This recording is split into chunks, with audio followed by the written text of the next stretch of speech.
Okay, अभी हम क्या पढ़ रहे हैं? टॉपिक हम पढ़ रहे हैं गिट, और आगे जाके हम पढ़ेंगे, इससे जब हमारा कंसेप्ट बन जाएगा पूरा, आगे बढ़ेंगे तो हम गिटहब पढ़ेंगे। ओके,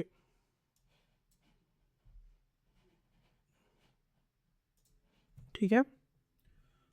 तो अभी गिट पढ़ रहे हैं और आगे जाके गिटहब पढ़ेंगे, ठीक है। पर मोस्ट इम्पॉर्टेंट चीज़ है कि अभी हमें यहाँ भागने से पहले, कहाँ भागने से पहले, गिट के कंसेप्ट हमारे पूरे अच्छे से आने चाहिए। तो इसमें हमने ये सीख लिया है अभी तक कि वर्किंग डायरेक्टरी क्या होती है,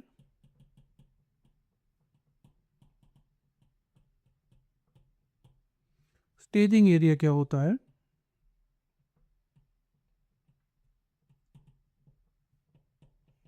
ये हमने देख लिया है। और इसके साथ साथ हमने ये कमांड समझ लिए हैं, गिट इनिट, गिट स्टेटस, और गिट स्टेटस का -s वाला या -s वाला, ये भी हमने देख लिया है, इसको समझ लिया है।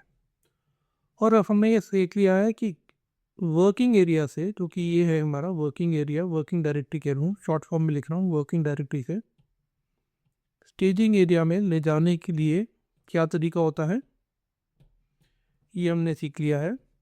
पर हमने अभी तक जो नहीं सीखा है वो ये है, क्या?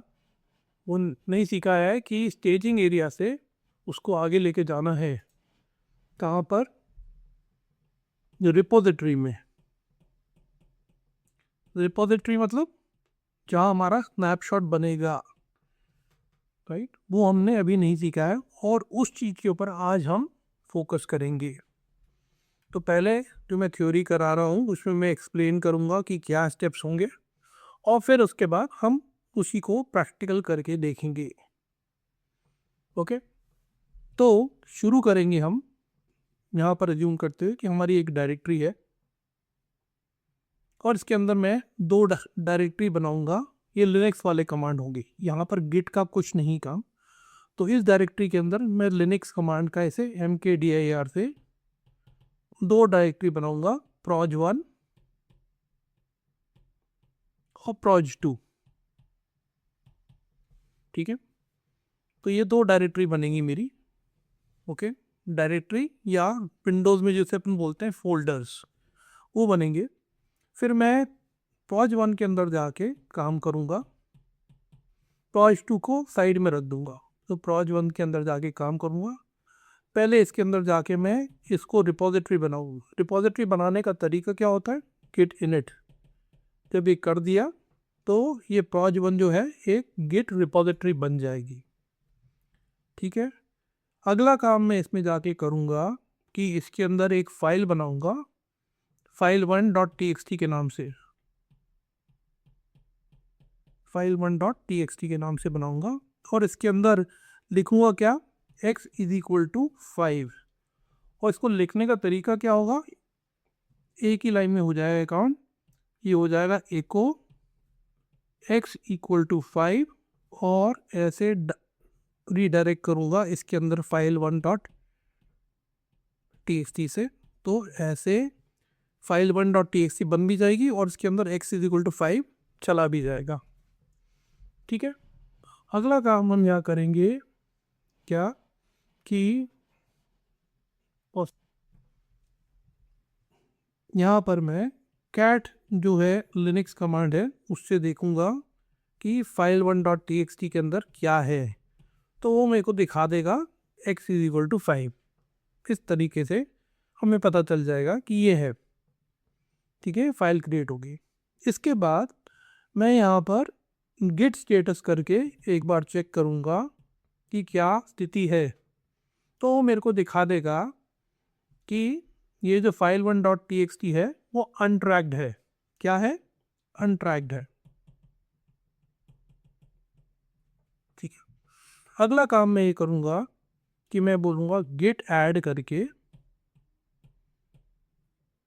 कमांड दूंगा,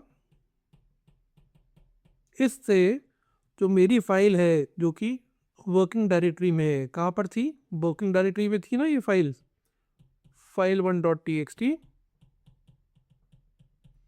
अब यहाँ पर जैसे ही करूँगा तो ये यहाँ पर भी आ जाएगी file1.txt, यहाँ पर स्टेजिंग एरिया में भी आ जाएगी। अभी यहाँ पर मेरी रिपोजिटरी में कुछ नहीं है, ठीक है, ऑलराइट। और ये कमांड देने के बाद जब यहाँ पर आ गई फाइल, तो मैं अगेन यहाँ पर अपना git स्टेटस कमांड करके चेक कर लूँगा कि क्या स्थिति है, ठीक है। तो वो दिखा देगा कि ये फाइल स्टेजिंग में आ गई है और कमिट करने के लिए रेडी है। तो अगला काम अब मैं करूँगा, जो कि हमें सीखना है यहाँ पर कि स्टेजिंग से कमिट में कैसे जाया जाता है, ये सीखेंगे। तो उसके लिए हम कमांड देंगे git commit -m और यहाँ पर एक मैसेज लिखूँगा मैं।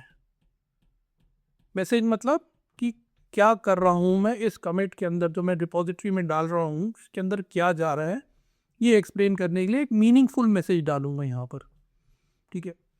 पर यहाँ पर जब मैं ये करूँगा तो यहाँ पर एक फेलियर आएगा। वो फेलियर इसलिए आएगा कि गिट हमसे एक्सपेक्ट करता है दो चीज़ें ऑलरेडी सेटअप करने के लिए जो हमने नहीं करी हैं। तो इस स्थिति पे इस जंक्चर पे यहाँ पर ये फेल होगा और ये एक एरर मैसेज बोलेगा और बोलेगा कि आप यहाँ पर दो चीज़ें कॉन्फ़िगर करिए। क्या? एक तो दो चीज़ों के लिए रिलेटेड मैसेज आएगा, बोलेगा यूज़र डॉट नेम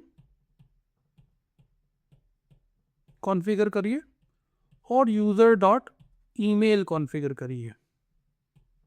ये दो चीज़ों के लिए बोलेगा। ये क्यों ज़रूरी है?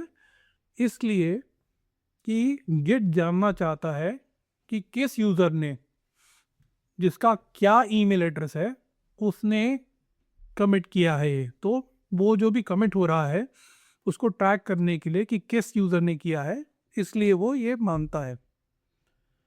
तो जब हम इसको कॉन्फ़िगर कर देंगे और फिर वापस इस स्टेप को वापस यहाँ पर रिपीट करेंगे, तो यहाँ पर हमारा जो कमिट है वो सक्सेसफुल हो जाएगा और ये स्थिति बन जाएगी कि अब वर्किंग डायरेक्टरी में file1.txt होगी, स्टेजिंग एरिया में भी file1.txt होगी और हमारी रेपो जो है, रेपो शॉर्ट फॉर्म है जिसे हम बोल सकते हैं रिपोजिटरी भी, रेपो के अंदर भी file1.txt होगी, ठीक है। अच्छा, जब भी हम कोई चीज़, कोई फाइल को कमिट करते हैं, क्या कमिट करते हैं git commit कमांड से, तो वो हमें उसकी रिपोजिटरी के अंदर वो अपनी हिस्ट्री मेंटेन करता है कि किसने किया, ठीक है। और उसके लिए एक पर्टिकुलर हैश देता है। हैश क्या होता है ये मैं आगे जाके समझाऊंगा, ठीक है। तो ये दो चीज़ें के अलावा दो और चीज़ें देता है, वो मैं आपको लाइव जो प्रैक्टिकल करूँगा उसमें दिखाऊंगा, ठीक है। तो अब इसको चेक करने के लिए कि हमने कमिट किया है, तो इसको हिस्ट्री चेक करने के लिए कैसे चेक करें? तो चेक करने का तरीका ये होता है, एक कमांड है git log, ठीक है। तो git log जब कमांड देते हैं तो वो दिखाता है कि किसने कमिट किया, उसका ईमेल एड्रेस क्या था, जो मैसेज था वो क्या था और किस टाइम पे वो कमिट किया गया था। चार चीज़ें, ठीक है। मैसेज क्या था, टाइम, उसका हैश और किसने किया, हु डिड इट, ये चार चीज़ें आपको बताता है। तो इस तरीके से क्या होता है कि जब ग्रेजुअली हम और फाइल्स कमिट करेंगे तो हिस्ट्री में आपको देख सकता है कौन से कमांड से, गिट लॉग से, कि किसने क्या कमिट किया कब, ये दिखाता है, ठीक है।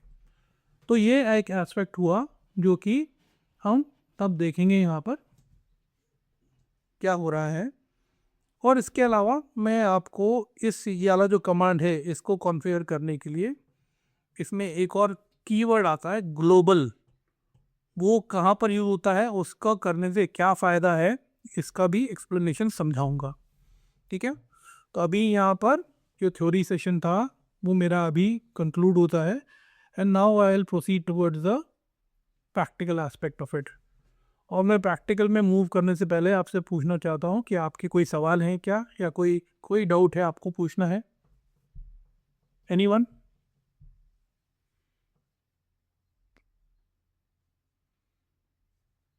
ठीक है, तो let's move on to the practical part.